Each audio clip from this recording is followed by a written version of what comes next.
দর্শক প্রশ্ন অনেক করেছি, এবার একটু অন্যরকম। দুইটা প্রশ্ন করব, একটা সঠিক অথবা ভুল বলতে হবে আর একটা সঠিক উচ্চারণ করতে হবে। প্রথম প্রশ্নটি হলো কেশবপুরে জাতীয় বিশ্ববিদ্যালয়ের নাম কি?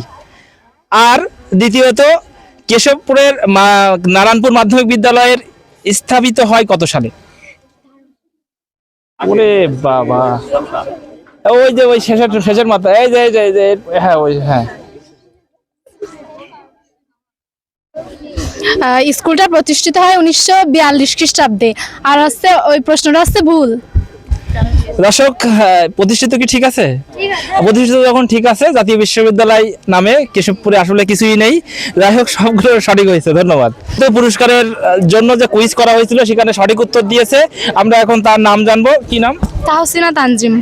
তাহসিনা তানজিমকে আমরা পুরস্কৃত করব স্যারের হাত দিয়ে। স্যার একটু দেবেন স্যার পুরস্কারটা।